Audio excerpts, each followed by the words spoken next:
turn me up and we'll do fine here in a minute.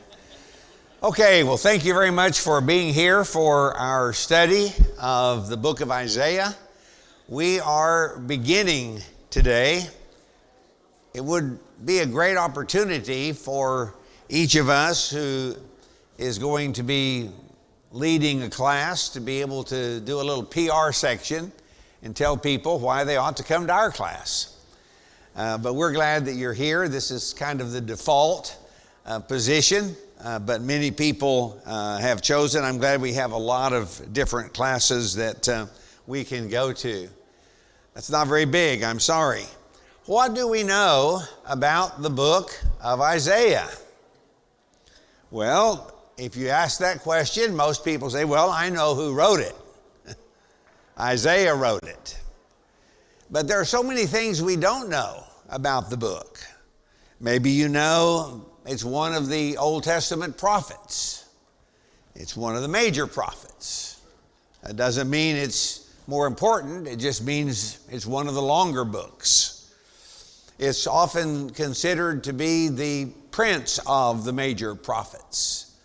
The book of Isaiah has messianic prophecies in it. We may know those prophecies. We may know Isaiah 7:14, which Matthew quotes in Matthew 1 about the virgin being with child. There are other prophecies that we may know. But I suspect that the truth of the matter is that we don't know very much about the book of Isaiah. And what often happens in a class like this is that we share the same old, and then we end up about where we were before. And so I want to approach this a little differently. I want to think with you over the coming weeks, what does a Christian need to know about the book of Isaiah? Chris cited the book of Isaiah for us a couple of times today in the sermon. Well, what was the context of those citations? What was going on in the book of Isaiah? The promises are wonderful, but are those promises richer than what we see if we simply read them on the surface? I would suggest they are. I would suggest that an understanding of what's going on in the book of Isaiah could be helpful, and a place to begin with that, to really appreciate it, is the historical context. What was going on? Where are we in the Old Testament storyline? And so how do we put the book of Isaiah in some kind of time reference? Well, we could do that by beginning in Isaiah chapter 1. And we could read the first verse, and we could say, well, now we know what we're talking about. We know the subject because it's a vision concerning Judah and Jerusalem. Now, many people are mistaken because of Isaiah being identified with the 8th century prophets, Jonah and Amos and Hosea and Micah, and they think, well, this is all northern kingdom stuff because the northern kingdom is getting ready to fall. As Isaiah is prophesying early on in his ministry, but this, the Bible says in Isaiah 1:1, is a prophecy about Judah and Jerusalem. And then we could also note that we're talking about the reigns of 4 kings. We're during the reign of Uzziah, which is also Azariah in some of your translations, Uzziah and Jotham and Ahaz and Hezekiah. And so now all of us know exactly where we are, right? Because we know exactly where Uzziah and Hezekiah and Jotham and Ahaz belong. No, we don't know. That's somewhat the point. And so let's work with that. Here's a simplified Old Testament timeline. I'm just going to describe it. I think you might be as well off with the description as you would be with a picture. I'm not sure. This is sometimes called SKC. If you hear someone refer to that, that's Samuel King's Chronicles. It's the kings. It's what we're talking about in the Old Testament. Now, just simply, in the simplest way I know to say, Saul, after Samuel, Saul becomes the king in 1 Samuel. David is the king in 2 Samuel. Solomon is the king when you begin 1 Kings, very shortly thereafter. And then it takes us all of 1 Kings and about half of 2 Kings before the northern kingdom falls. We can also put numbers with those events, just round numbers again. I try to do something that's easy. Saul began about 1050 BC, David about 1010. I always just think of David around 1,000. That's just a nice round number in that. Now here's something you may or may not have seen. 1 and 2 Samuel are recounted again in 1 Chronicles. It's almost a perfect correspondence. And 1 and 2 Kings are recounted in 2 Chronicles. So I've tried to say some of those kinds of things. If you look at the numbers, 40 years of Saul, 40 years of David, 40 years of Solomon, then you're going to be able to figure out, well, Solomon reigned until about 970. And then what happened? Well, the divided kingdom starts rocking along. I said until, I should have said he began in 970 and reigned until 930. So then what happens? Well, the divided kingdom starts rocking along, 930, and lasts for 200 years, divided like that. And then the prophets, the writing prophets, come on the scene. So we're in the 8th century prophets. That's, as I mentioned, Jonah and Amos and Hosea and Micah, but it's Isaiah. Now, here's something then that will help us, I hope, hear Isaiah in context. The dates again, Saul, David, Solomon, and then there's the divided kingdom until Israel is conquered in 722. Now see, this is what we always get. Here's what we don't get. What kind of world do we see when Saul becomes king? Well, this is very small for you to see from a distance. At least it's small for me to see from a distance. But the major player is already Assyria. Already. And along the east coast of the Mediterranean, what you have is a whole bunch of little kingdoms. And at that point, if you'll notice, and if you can see this in greater detail, you're going to see that even the tribes at that time almost represent individual entities, governmental entities. And so then Saul comes along, and now we have Israel. We've turned Israel green. And it's a pretty good sized little area. Now right down below it is Judah, which is much smaller. That's what this map shows us. Saul consolidated the tribes. One of the reasons the tribes wanted a king is because they were so individualized. They were fighting with one another. They were always having conflicts with one another. They felt powerless. They wanted to have some kind of unifying factor that could be built into their defense systems. And so here we go. We have Israel. That's kind of what Saul then put into place. Now, when David comes along, not much has changed. Not much has changed. But we should probably be looking here also. You see there's a little bit of a Babylonian presence over there on the far right. And then you see that Assyria, man, they're struggling. By the time David comes on the scene, look what's happened to Assyria. They can't hold their territory. And look what David's done. You may not be able to see it at first, but Israel just got a lot bigger. And so this is about what Solomon inherited. Look what David did. Look at Israel. Wow. And it's all consolidated. See the little Judah below went away? Look at that big green area. And all of that is God's people. And they even have some control over an area north of them in that little different color of green. I mean, they kind of like a major player, right? And there's a lot of confidence. Look what David has done. Why would Israel, God's people in the Old Testament, be so enamored with the idea in the prophets of another David is coming? Another David is coming. Someone in the lineage of David is coming.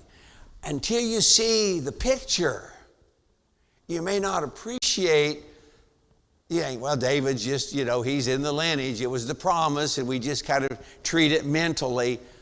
If we lived in that time, we'd see it differently. Well, I probably should have found 9:30, but look what happened under Solomon.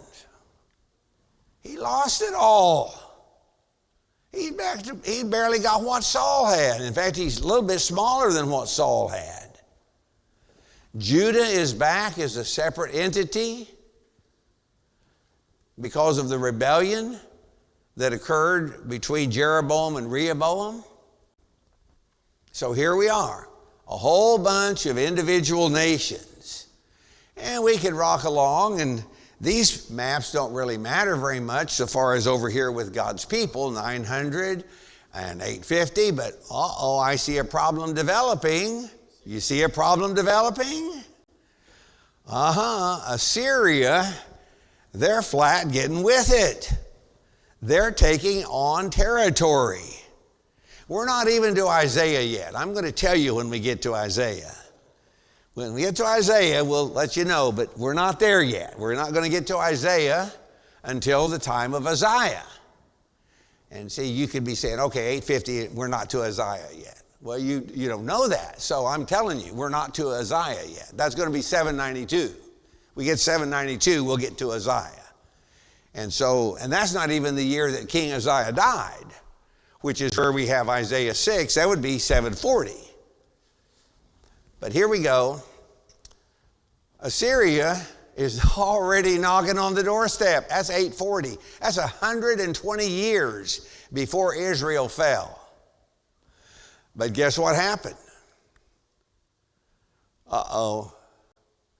They started being assaulted from the east by the Babylonians and by an area north of them known as the Vans, which you probably never heard of. So they ended up being smaller again.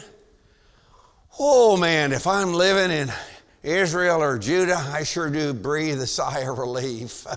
I knew God would take care of us. I knew God would take care of us. Now, Uzziah has become king, 792.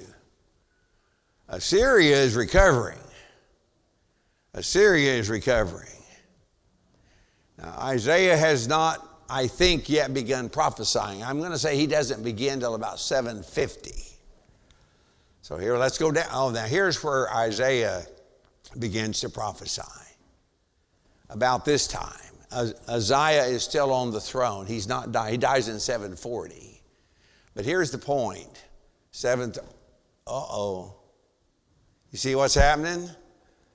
There's the Assyrian Empire coming, 732. That's 10 years before the northern kingdom falls, before Israel falls.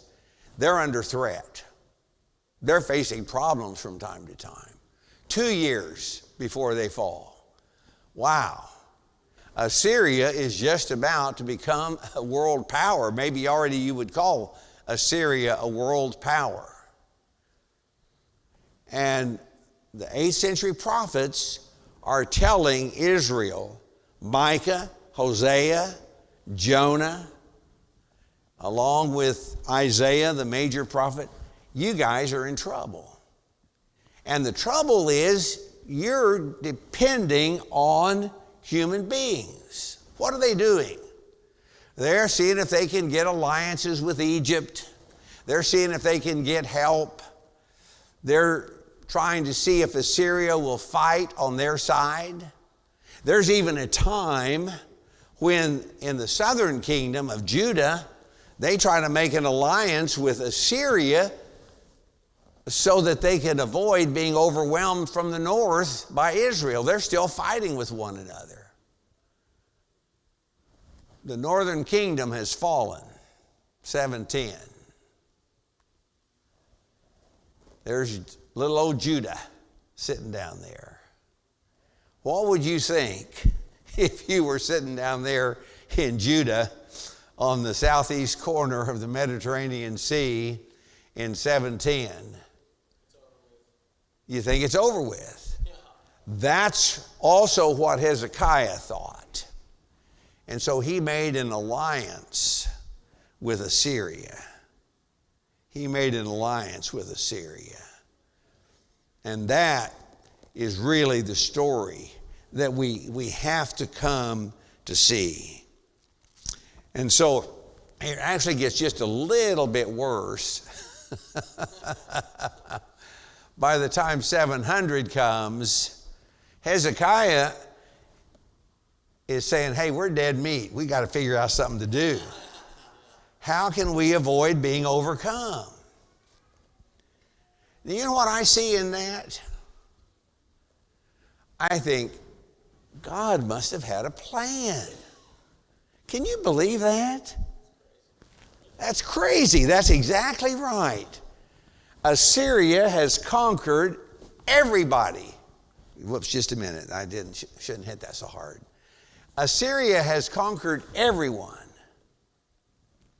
except Judah, except God's people. God has a plan. This is God will make a way right here. This is incredible. That is insurmountable odds in all of that. That is Hezekiah.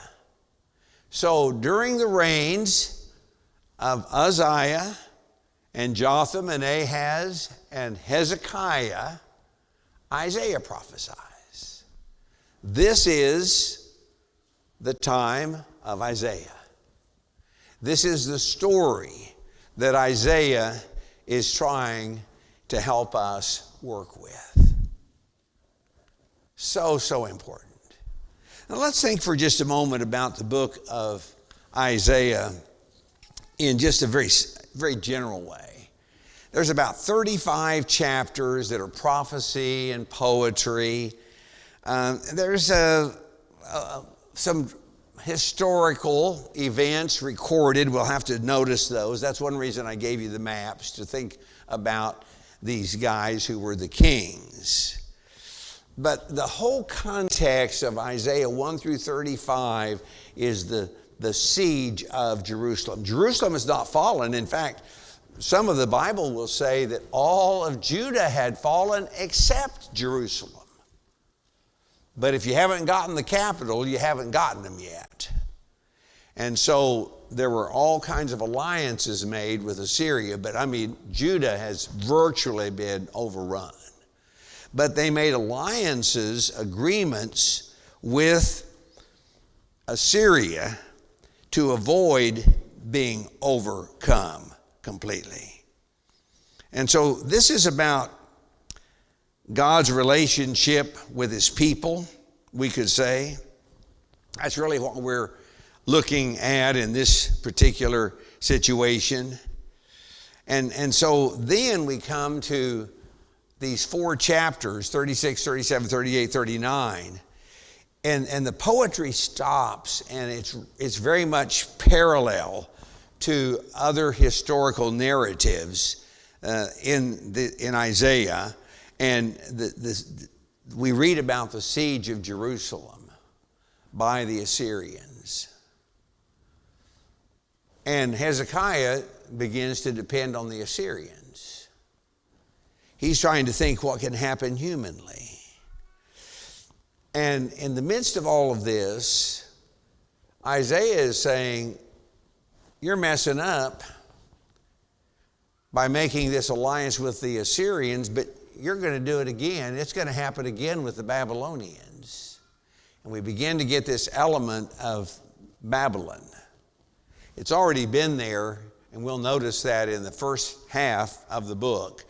But the second half of the book, if the message of the first half of the book is, hey, you guys are in trouble, and it's all your fault, if it's rebuke and judgment, there is an element of promise that's there.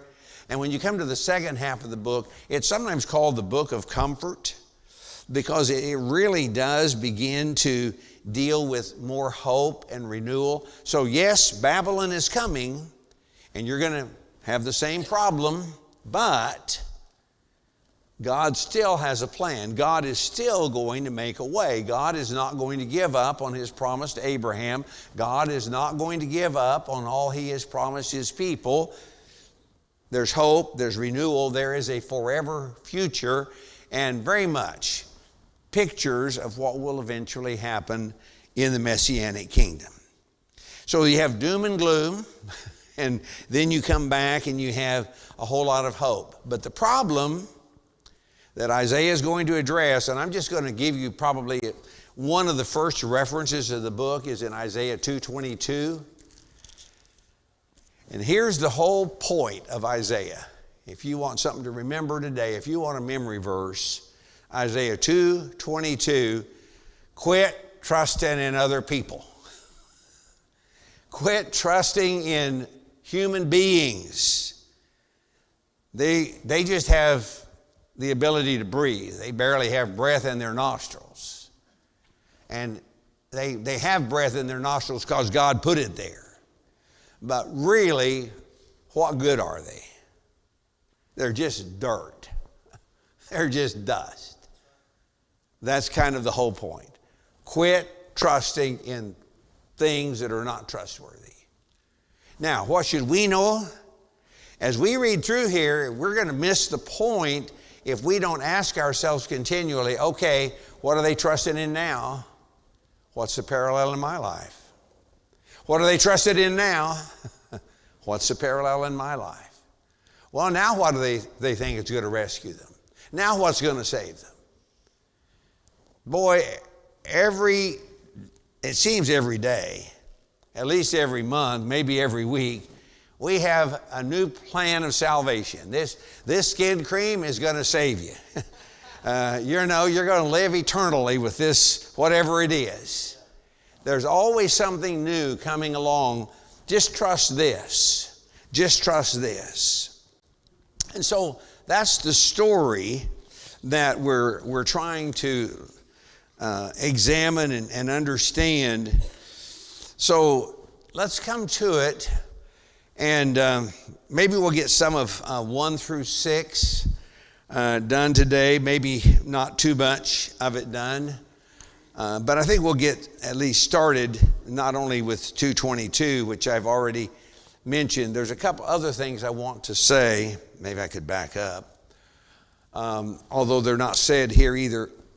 I need you to realize that while I've given you kind of a general chronology, and that I can say, well, Isaiah is prophesying during the reigns of these 4 kings, and you have them in order. And even though we've looked at a historical timeline, and then we're going to come to the last part of the book, and it's going to be thinking about Babylonian problems more so, the book of Isaiah, as other Old Testament prophets, is not in strict chronological order.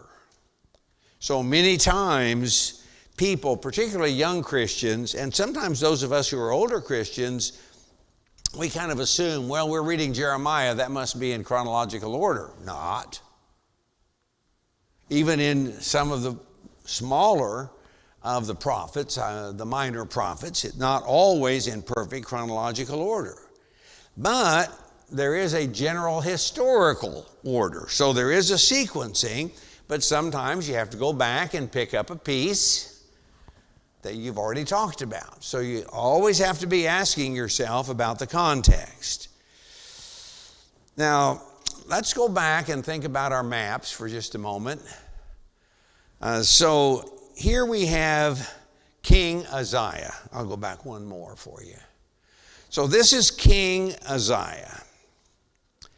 King Uzziah was the king when Isaiah began his ministry. We have Isaiah 6 in the year that King Uzziah died. This is the King Uzziah, or maybe Azariah, depends on your translation. He reigned for 52 years, from 792 to 740. He was a great king. In many ways, during King Uzziah, and I'm not going to go back and make you look at all of those again, but if you saw the green get littler and littler and littler, and then you see this, he's gotten it back to about where Solomon was. There have been some bad years. There have been some bad seasons. But Uzziah pretty much has things back like it was during the time of Solomon. And one of the reasons for that is that Egypt has not been doing good.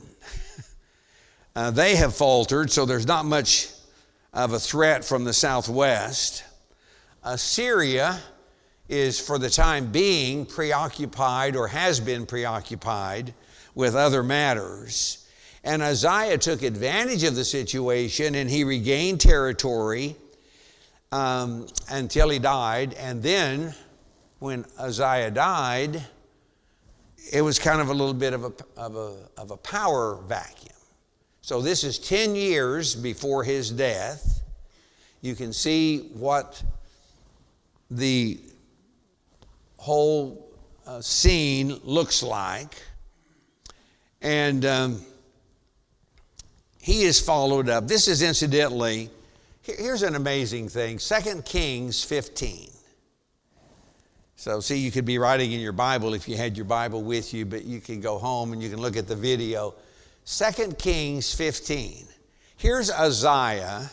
He's going to get 52 years of being king. And how many verses does he get in Scripture? 7. 2 Kings 15, 1 through 7, and you read the whole story of Azariah in the Kings. Now there's Chronicles to deal with. But isn't that amazing? 52 years. Okay, there's 7 verses you get on that. He was a good king. He's followed by King Jotham. And he reigned until 732. So this is the end of Jotham. Of course, now we're talking about southern Judah kings here. But, yeah, just a minute. To get a better perspective in my mind, these tribes or areas, how big are they? And what population? Okay. Well, population, you're going to leave me there. But if you go to the east side of the Mediterranean and you look at the little area that we're dealing with, and I don't know whether you could, this is probably not big enough to see the Dead Sea, but if you went from the Mediterranean over to the Jordan, you'd be talking about an area that is no more than maybe 70 miles wide. So I would say this strip here, maybe 150 miles wide there on the east side of the Mediterranean. And if you try to start thinking about little squares going up, it doesn't take long to get 7 little squares on top of one another, 1,000 miles north-south, and then, you know, a couple more thousand. Assyria here is probably the size of the U.S., at least.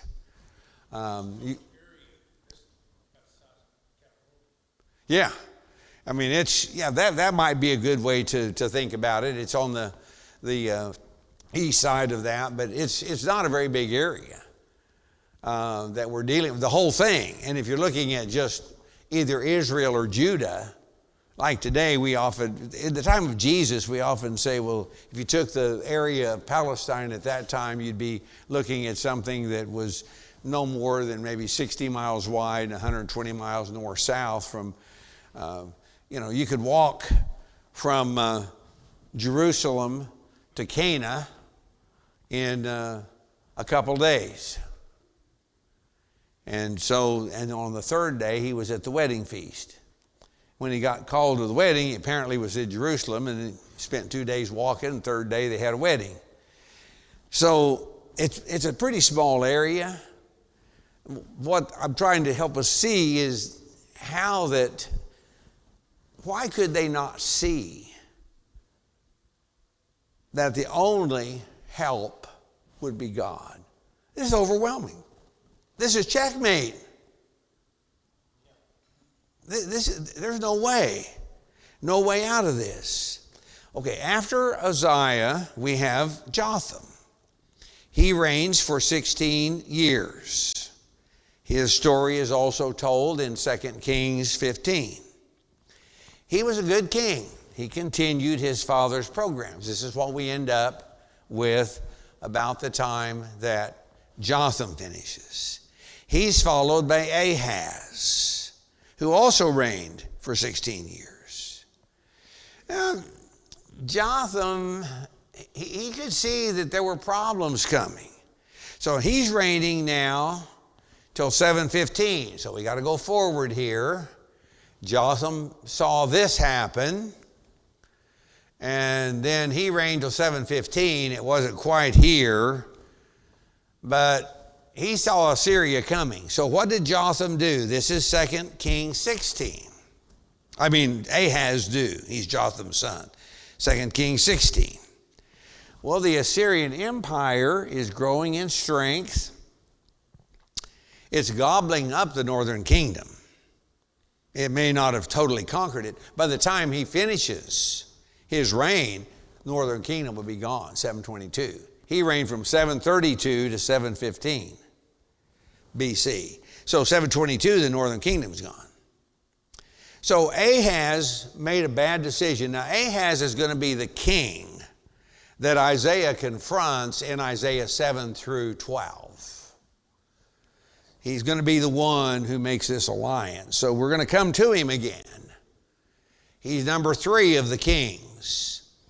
But he is the one who ultimately made the bad decision and decided to trust in the Assyrian emperor.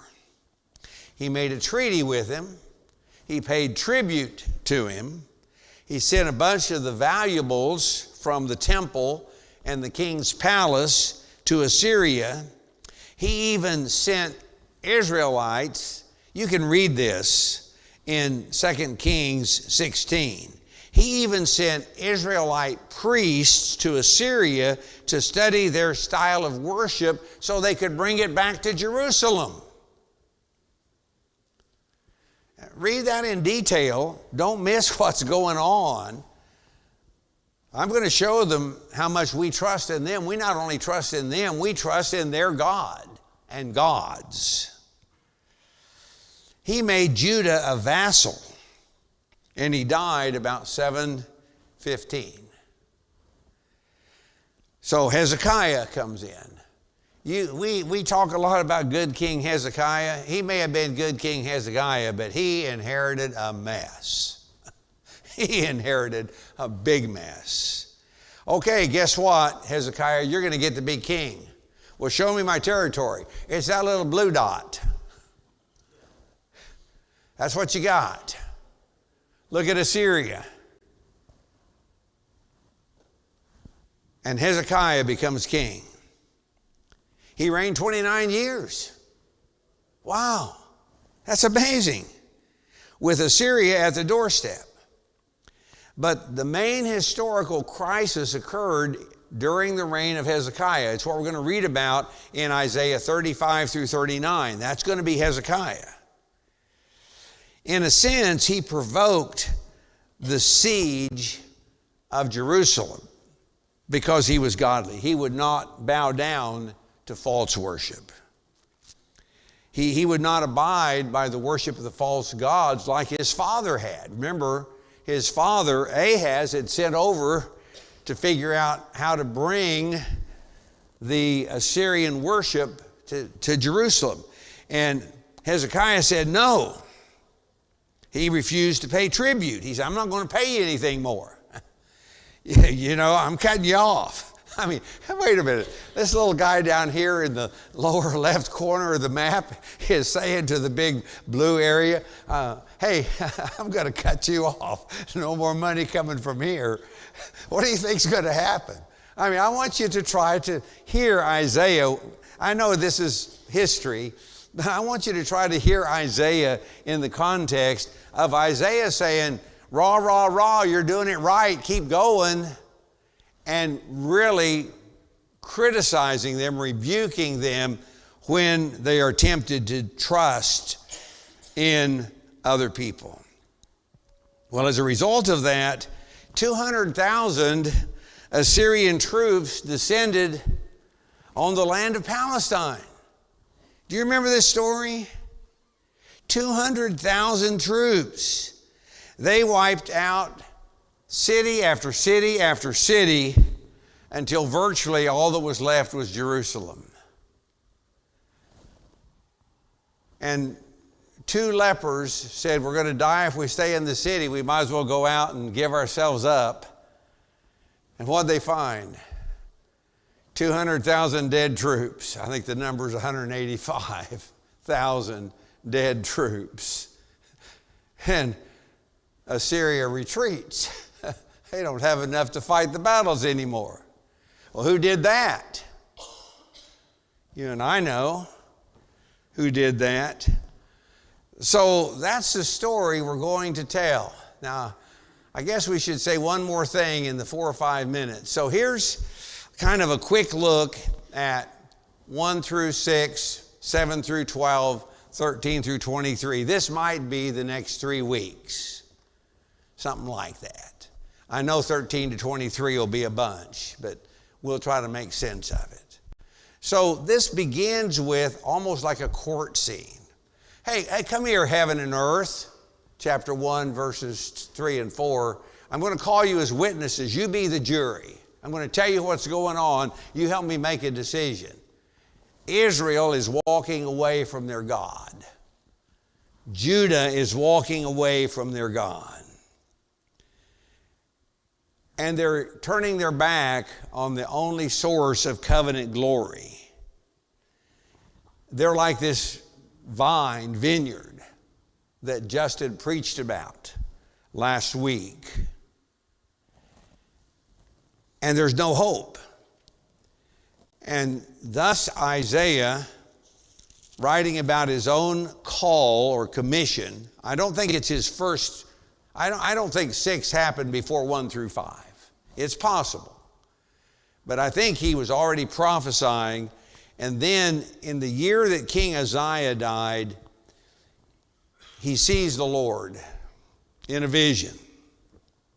Here am I, send me. We'll come back to this story. But here's what we often miss. We so much make this so wonderful. Here am I, send me. Don't you want to be a missionary? Here is the rest of the story. God says, you go talk to this people. And here's what's going to happen. They'll never listen. They'll never see what you're telling them. Well, oh no, how long am I going to have to do that? This is the question of verse 11. If they're not going to listen, how long do you want me to preach? How long do you want me to do this? You keep telling them that the end is coming until the cities are ruined, until there's no inhabitants left, until the houses have all been deserted and the fields are ravaged and the Lord has sent them away to captivity. You keep telling them. You keep telling them. Everything will be laid waste. That's Isaiah. And don't miss the point. The divided kingdom rocked along for almost 200 years, from 930, the end of Solomon, till 720. By the time Isaiah finishes, maybe around 687, 685, King Josiah, good King Josiah, is going to die in 609, and the handwriting's already on the wall. Within about 75 years after Isaiah quits prophesying, the southern kingdom will begin the process of being carried into Babylon. So when we read about prophecies about what's coming and Cyrus and other things that are a part of the ongoing story, and I may have to give you some more timeline a little later on to appreciate what's going on after Babylon. Let me just say the first half of the book's about Assyria. Make it as easy as possible. Second half of the book is more about Babylon and the prophecies, but the point is you're never going to survive it if you don't depend on God. If you want to read something for next week, read chapters 1 through 6, and we'll start working through it. We may get into a little bit of 7 and onward to talk about the historical setting. Thank you for being here. Good to be with you. Looking forward to the study.